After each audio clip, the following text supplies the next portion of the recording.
अब हम लोग आगे पढ़ते हैं त्रिविम समयावता। क्या पढ़ेंगे बेटा? त्रिविम समयावता। देखिए जो त्रिविम समयावता होता है ये 2 टाइप्स का होता है। पहला जो होता है आपका ज्यामितीय समयावता, जिसको कहते हैं जियोमेट्रिकल आइसोमेरिज्म। और दूसरा नंबर जो होता है प्रकाशिक समयावता, जिसको इंग्लिश में कहते हैं ऑप्टिकल आइसोमेरिज्म। ध्यान देना आपको इस बात को कि जो आपका ज्यामितीय समयावता है इसकी परिभाषा क्या होती है। इसमें आपको क्या करना है कि ऐसे 2 या 2 से अधिक यौगिक होंगे जिनका अणुसूत्र समान होगा। जिनका अणुसूत्र क्या होगा? समान होगा, लेकिन उसका जो डबल बॉन्ड द्विबंध होता है ना, उसमें प्रतिघूर्णन पाया जाता है। द्विबंध में क्या होता है? प्रतिघूर्णन, मतलब एक दूसरे में बदलाव पाया जाता है। अभी एग्जाम्पल में समझा रहे हैं आपको कैसे बदलता है। एक दूसरे में क्या पाया जाता है? प्रतिघूर्णन पाया जाता है। इसको हम लोग कहते हैं इसको हम लोग कहते हैं ज्यामितीय समावयी, तथा यह पूरी घटना कहलाती है ज्यामितीय समावयवता। ठीक है। इसके बाद देखिए आपका प्रकाशिक समयावता। प्रकाशिक समयावता में ज्यादा इसके भी परिभाषा वही होगी। ऐसे 2 या 2 से अधिक यौगिक जिनका अणुसूत्र क्या होता है? समान होता है। परंतु देखिए इसमें क्या होता है कि इसका जो समतल ध्रुवित प्रकाश हो ना, वो बीच में दर्पण रखते हैं। तो जैसे देखिए हम दर्पण रखेंगे, जैसे हम कोई दर्पण है आपके सामने, तो अगर आपका जो लेफ्ट होता है ना वो राइट दिखता है, मतलब जो दाहिना है वो बाएं दिखेगा, जो बाएं वो दाहिना दिखता है। तो वही कहता है कि अगर बीच में दर्पण रख देने पर उसका जो समतल ध्रुवित प्रकाश मतलब उसका विपरीत दिशा में पड़ता है। बात समझ में? इसका भी एग्जाम्पल आपको समझा रहे हैं। तो इसको कहते हैं हम लोग जो है प्रकाशिक समावयी, और यह पूरी घटना आपकी कहलाती है प्रकाशिक समयावता। बात समझ में? इसमें क्या होता है? समतल ध्रुवित प्रकाश, और इसमें क्या होता है? द्विबंध का, ठीक है, प्रतिघूर्णन पाया जाता है। मतलब इसमें डबल बॉन्ड होना, जो कार्बन के बीच में डबल बॉन्ड होना जरूरी है। और इसमें समतल ध्रुवित प्रकाश में क्या होगा कि जब तक आप दर्पण नहीं बनाएंगे बीच में, समतल ध्रुवित प्रकाश नहीं होगा। तो मतलब इसमें बीच में दर्पण होना जरूरी है, इसमें कार्बन के बीच में डबल बॉन्ड होना जरूरी है। यही दोनों में अंतर है। बात समझ में? अब देखते हैं इनका हम लोग एग्जाम्पल है। ठीक है, देखिए जो अब हम लोग जो पहले इन डाल लेते हैं ज्यामितीय समयावता, जियोमेट्रिकल आइसोमेरिज्म। ध्यान दीजिएगा, जियोमेट्रिकल आइसोमेरिज्म में 2 प्रकार का फॉर्म देता है। एक देता है सीस फॉर्म और एक देता है ट्रांस फॉर्म। सीस फॉर्म देखिए जियोमेट्रिकल आइसोमेरिज्म, ठीक है, 2 प्रकार का फॉर्म देता है। ध्यान देना, पहला जो होता है उसको कहते हैं सीस, इसको कहते हैं समपच। क्या कहते हैं इसको? समपच। जो दूसरा नंबर होता है उसको कहते हैं हम लोग ट्रांस, ठीक है, इसको कहते हैं विपच, विपरीत पक्ष का। नाम से ही देखिए काम हो रहा है इसका। देखिए जो ज्यामितीय समयावता होता है ये 2 ज्योमेट्रिकल आइसोमेरिज्म 2 प्रकार का फॉर्म देता है। पहला सीस जिसको कहते हैं समपच, दूसरा देता है ट्रांस जिसको हम लोग कहते हैं TRANCE होता है, सॉरी CE के ट्रांस, सही है साथ, ठीक है, सही है जो भी होगा। ट्रांस की स्पेलिंग क्या होगी? ट्रांस, यस सही है, TRAN सही है, ट्रांस यही सही है, सॉरी। देखिए समपच में क्या है? CIS समपच और TRAN ट्रांस विपच। ध्यान देना इस बात को, कैसे समपच होगा विपच होगा, ध्यान देना। देखिए अगर कोई अणु होगा, अगर दोनों एक ही दिशा में हैं, तो वो हो जाएंगे समपच। अगर दोनों विपरीत दिशा में हैं तो वो हो जाएंगे विपच। वैसे जब दोनों विपरीत दिशा में, अगर एक इधर और एक इधर है तो वो हो जाएंगे विपच, और दोनों एक ही दिशा में तो हो जाएंगे समपच। देखिए कैसे, जैसे कोई एग्जाम्पल हम लोग समझे इसमें। एग्जाम्पल में लेते हैं 2 ब्यूटीन का, क्योंकि डबल बॉन्ड होना जरूरी है। 2 ब्यूटीन। देखिए 2 ब्यूटीन का अगर हम संरचना सूत्र लिखें तो आपका साथ होगा CH4 कार्बन है तो CH3 CH और डबल बॉन्ड CH, फिर हो जाएगा CH3। ध्यान दीजिए इस बात को। देखिए कैसे, इसका ध्यान से देखिए, हम जो है इसको क्या कर लेते हैं C, ये जो डबल बॉन्ड ना इसको ही रख लेते हैं ऐसे, ठीक है। देखिए इसमें एक हाइड्रोजन को हम नीचे कर देते हैं, एक जो है CH3 को हम ऊपर कर देते हैं ऐसे। ध्यान देखिएगा, एक हाइड्रोजन को हमने जो यहाँ पे लगा हुआ था हाइड्रोजन, इसको हम लोग नीचे कर दिया, आज CH3 का ऊपर हो गया, ठीक है। और इसके बाद देखिए इसमें भी एक हाइड्रोजन आप नीचे कर देते हैं और इसको हम लोग ऊपर कर देते हैं CH3 को, सॉरी H3 को हम लोग क्या करते हैं इससे, देखिए वही काम ना यार, एक CH3 लगा हुआ था कार्बन से, एक H, वही काम किए हैं। यहाँ पे CH3 लगा था, यहाँ पे देख रहे हैं। तो इसमें क्या है कि जो CH3 है ये CH3 है, एक दी दिशा में, मतलब देखिए दोनों ऊपर हैं और HH क्या है, नीचे है। तो यह कौन सा फार्म हो जाएगा बेटा, सीस फार्म। क्या हो जाएगा ये, सीस फार्म। ये क्या हो जाएगा आपका, सीस फार्म। देखिए अब इसी को थोड़ा सा हम लोग बदल दें, इसी को थोड़ा सा बदल दें। कैसे, देखिए यहाँ पे देखिए या करके इसको देखिए सी यहाँ, फिर यहाँ लगा दीजिए। अब देखिए इसको ना, इसको पकड़ के बस ऐसे इसको रहने दीजिए अस्थाई, जैसे है, जैसे यहाँ पे CH3 है ना, इसको रहने दीजिए, यहाँ H है ना, रहने दीजिए। अब देखिए आपको क्या करना है, अब क्या करना है कि ये जो पलट के ऐसे कर देना है, मतलब H को उधर, CH3 को नीचे। तो H ऊपर चला जाएगा और CH3 कहाँ चलाएगा, नीचे। देखिए बदल गया। ए CH3 एक दूसरे के विपरीत दिशा में हो गए कि नहीं हो गए। जब एक दूसरे के विपरीत दिशा में हो गए, देखिए यह इधर है, यह इधर, ऐसे हो गए और यह ऐसे हो गए। इसका मतलब ये क्या हो गया आपका, ट्रांस हो गए, ट्रांसफार्म हो गए। यही बात तो बोलता है, ट्रांसफार्म हो गया, ये आपका ट्रांसफार्म हो गया। यही चीज देखते, देखिए एक ही दिशा में अगर दो समान जो है परमाणु लगे हुए हैं तो वह क्या होगा आपका, सीस होगा। अगर विपरीत दिशा में लग गए तो क्या होगा, ट्रांस होगा। लेकिन जरूरी ये नहीं है, यह जरूरी नहीं है कि दोनों, मतलब ये जो दोनों है ना ये समान ही हो। ध्यान से इस बात को समझिए कि अगर यहाँ मान लेते हैं CH कुछ और हो जाए और यहाँ पे जो है यहाँ कुछ और हो जाए और यहाँ दोनों समान हो, ये दोनों विपरीत हो, तो इससे भी बन जाएगा, कोई दिक्कत नहीं। जैसे समझाएं आपको, जैसे समझाएं, ठीक है। जैसे 2 हेक्सिन का ले लीजिए, 2 हेक्सिन का ले लीजिए, 2 हेक्सिन का समझा रहे कैसे, देखिए 2 हेक्सिन में क्या हो जाएगा कि दूसरे नंबर पर मतलब इन लगा हुआ है ना 2 हेक्सिन में, तो 6 है तो CH3 CH double bond CH 1 2 3 4 5 1 2 3 4 5, इसके बाद क्या हो जाएगा CH3 6। भाई 6 कार्बन हो गया, दूसरा नंबर पे इन लगा हुआ है, हो गया। देखिए ध्यान समझिए, हम इसको या करके फिर से क्या लिख सकते हैं, इसको हम लिख सकते हैं CH3 CH double bond CH, और इसको हम देखिए 1 2 3 कार्बन के लिए क्या लिख सकते हैं C3, ठीक है। और जो है C3 और H कितना हो जाएगा, 2 दूना 4 3 7 H7, C3H7। ये बात समझ में आया, C3H7। ऐसे भी तो लिख सकते हैं इसको ना, देखो ना 1 2 3 4 5 6 के लिए हेक्स हो गया, इन के लिए डबल बॉन्ड हो गया, दूसरा नंबर पे काम बन गया। देखिए तो यहाँ से आप इसको ऐसे भी, अब देखिए इसकी कैसे है, कार्बन कार्बन डबल बॉन्ड, बात समझ में। कार्बन कार्बन क्या हो जाएगा, थोड़ा सा इधर लिखिए ताकि दोनों को लिखना है। कार्बन कार्बन क्या हो जाएगा, डबल बॉन्ड। देखिए ध्यान से, ए जो है आप एक H को यहाँ लिख दीजिए, एक जो है C3H7 को ऊपर लिख दीजिए, ठीक है। और इसमें देखिए, इसमें एक जो है H को आप नीचे लिख दीजिए, CH3 को क्या कर दीजिए, ऊपर लिख दीजिए। ऐसे ए CH3 ऊपर चला गया, H नीचे कर दिया, ए C3H7 ऊपर है और ये कहाँ हो गया, H नीचे हो गया। ध्यान से देखिए, तो इसमें भी तो ही बोल रहा है ना कि ए देखिए बस H समान है, C3H7 समान नहीं, तो उससे कोई मतलब नहीं है। बस दो लोग समान हो गए ना नीचे, जब दोनों समान नीचे हो गए या ऊपर हो गए तो इसको कहेंगे सीस फार्म। इसको क्या कहेंगे आप, सीस फार्म। चाहे ऊपर हो चाहे नीचे, उनसे कोई मतलब नहीं है, वो क्या हो जाएगा आपके सीस फार्म होंगे, ठीक है। ये मतलब कहने का कि ये जो H है ये ऊपर भी हो सकता है, जरूरी नहीं कि सर आप जो है नीचे ही लिखें तो नीचे ही सीस होगा, ऐसा कुछ नहीं, ऊपर नीचे दोनों हो सकता है। और बस दो लोग समान हो गए, दो लोग जो है एक दिशा में हो गए, दो लोग विपरीत दिशा में हो गए, तब पर भी सीस फार्म हो सकता है, ट्रांसफार्म हो सकता है, इसमें कोई शक नहीं है। या तो इसकी या करके एक और लिख दे, जैसे देखिए इसको जो है, अब देखिए एक को ऐसे घुमा दीजिए, एक को ऐसे घुमा दीजिए, ऐसे, तो क्या हो जाएगा, यहाँ से क्या हो जाएगा, ऐसे, तो आपका हो जाएगा C डबल बॉन्ड C, ठीक है। और ए जो है वो C3H7 ऊपर ही रहेगा, यहाँ पे जो है H नीचे कर दीजिए ऐसे, ठीक है। और देखिए ध्यान से, और जो H कहाँ चला जाएगा, ऊपर, ये जो है CH3 चलाएगा नीचे, कुछ इस तरीके से। देखिए तो CH3 हमने आपसे कहा था कि बस दो लोग समान हो जाए, दो लोग विपरीत दिशा में हो जाए, दो लोग एक दिशा में हो जाएगा, सीस और ट्रांसफार हो सकता है। जैसे देखिए तो H ये एक इधर है और यह क्या है, विपरीत दिशा में ऐसे हो गया ना, तो यह क्या हो जाएगा आपका,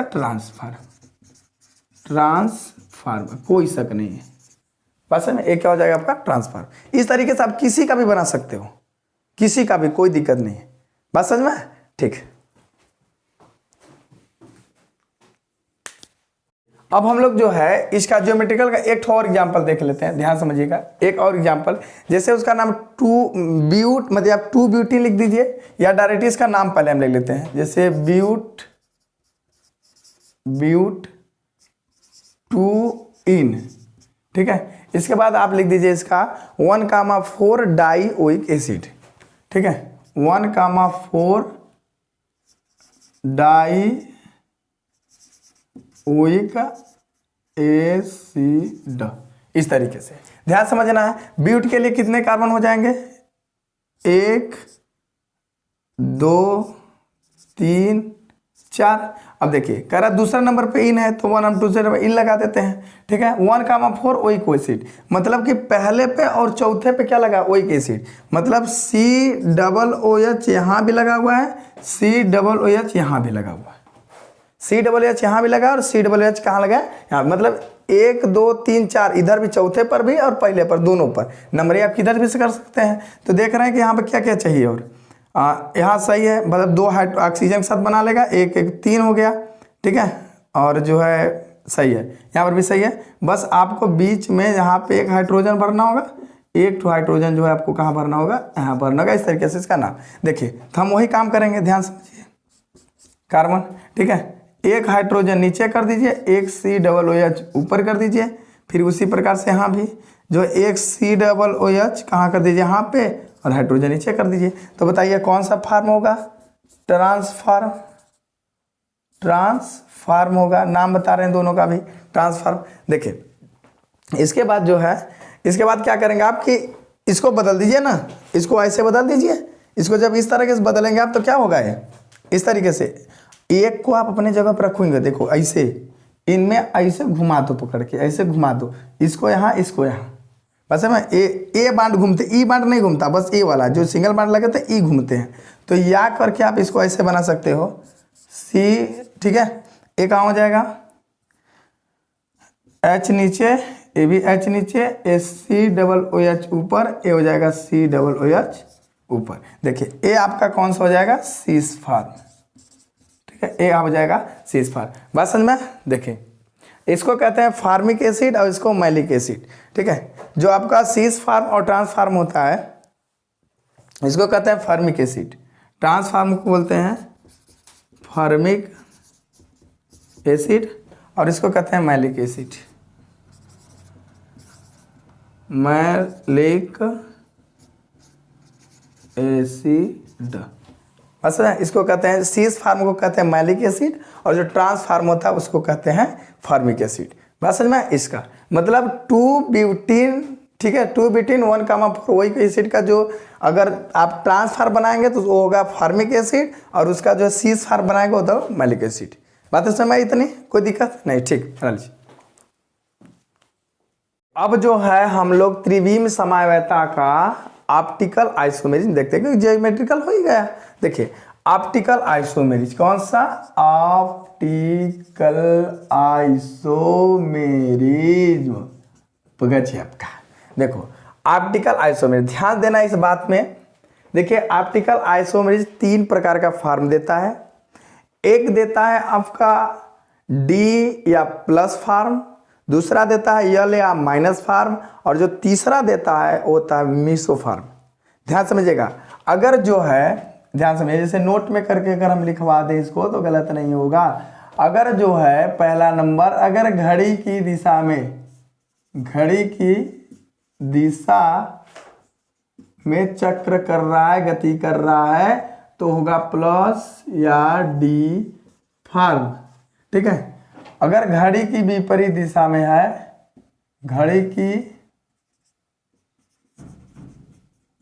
विपरीत दिशा में है, दिशा में चक्र कर रहा है, तो होगा माइनस या एल फॉर्म।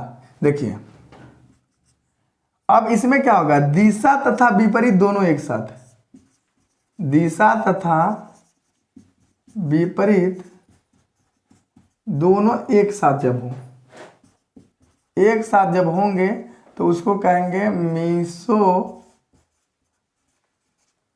उसको क्या कहेंगे मीसोफार। देखिए अब एग्जाम्पल समझते हैं। जैसे पहला नंबर एग्जाम्पल आपको ले ले हम लैक्टिक एसिड का। पहला number lactic acid. Lactic acid का जो सूत्र होता है CH3, ठीक है, और होता है C, थोड़ा सा इसको लिख ले ऊपर तो समझाएंगे, तो CH और OH और यहाँ COOH, ये होते हैं लैक्टिक एसिड। अब इसको थोड़ा सा घुमा करके दर्पण के सामने रखा है, तो खड़ा लगे सूत के दर्पण के सामने रहो, खड़ा ना रहो बाबू। देखो तो यहाँ से क्या बची CH3 और CH, no no no no no no no no no, इधर कर दीजिए OH, इधर हो जाएगा OH और ई हो जाएगा COOH। अब बीच में रख दीजिए दर्पण, पालिश मार के एकदम झकास।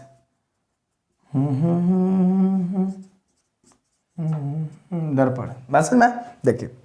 अब इसमें क्या होगा, जैसे बीच में दर्पण रखिए, ये आप देखिए दर्पण के सामने जब जाते हो तो ऊपर नीचे जो रहता है ना वह दिखाई देता है, लेकिन जो आपका दहिना होता है बायां हो जाता है, बायां होता है वो दहिना हो जाता है। मतलब दहिना बायां मतलब दाएं बाएं चेंज हो जाता है, ऊपर नीचे वही रहता है। वैसे में देखिए तो इसका जो ऊपर नीचे वही रहेगा, तो हम इसको ऐसे भी हो सकता है CH3 COOH। देखिए लेकिन जो दहिने बाएं है ना, ये लेफ्ट का राइट, राइट का लेफ्ट हो जाएगा, तो ये इधर आ जाएंगे H, इधर हो जाएंगे OH। ध्यान समझिए। अब इसमें आपको एक चीज चूज करना है कि कौन क्लॉकवाइज गया है, कौन एंटी क्लॉकवाइज है। ध्यान देखो, तो ये जो है इधर था OH, ये OH कहाँ चला गया, उस तरफ चला गया। उधर था OH, वो किधर चला, इस तरफ चला है।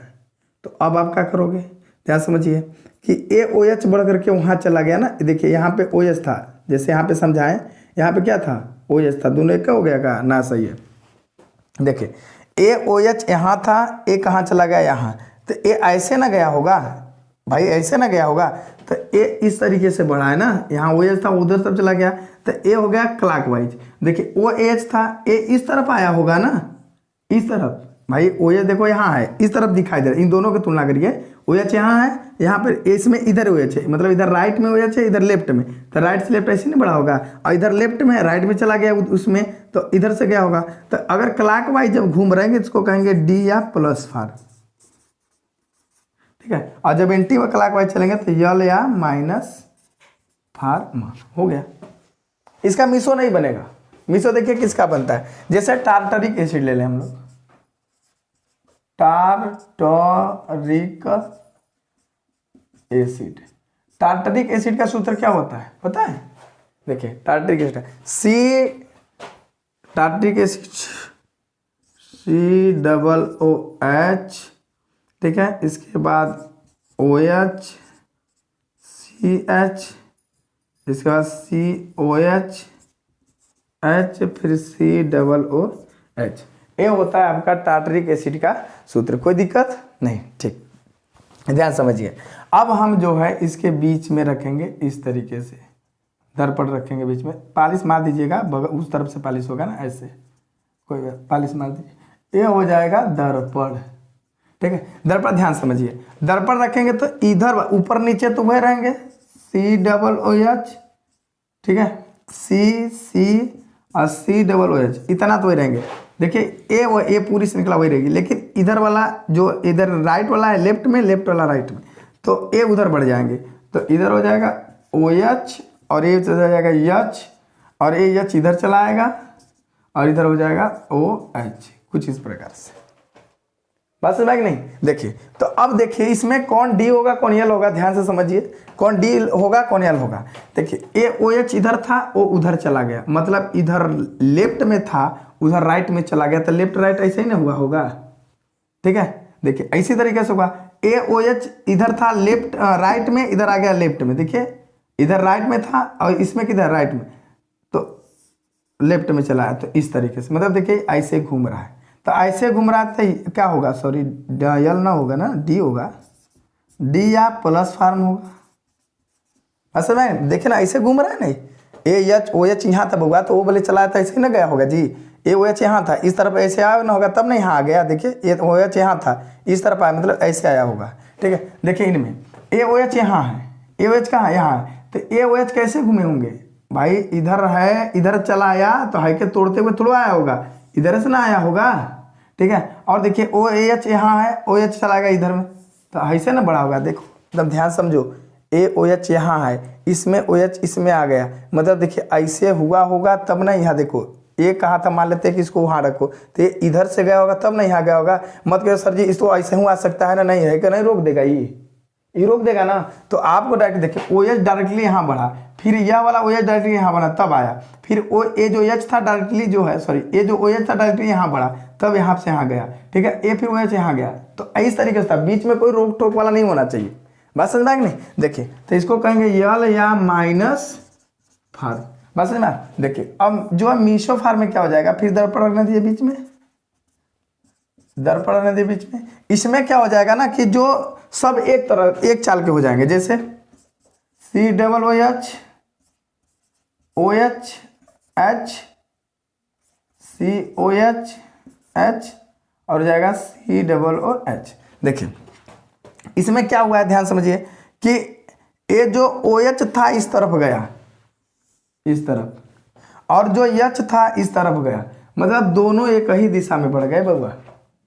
ठीक है, तो इसको हम लोग कहेंगे मीसोफार।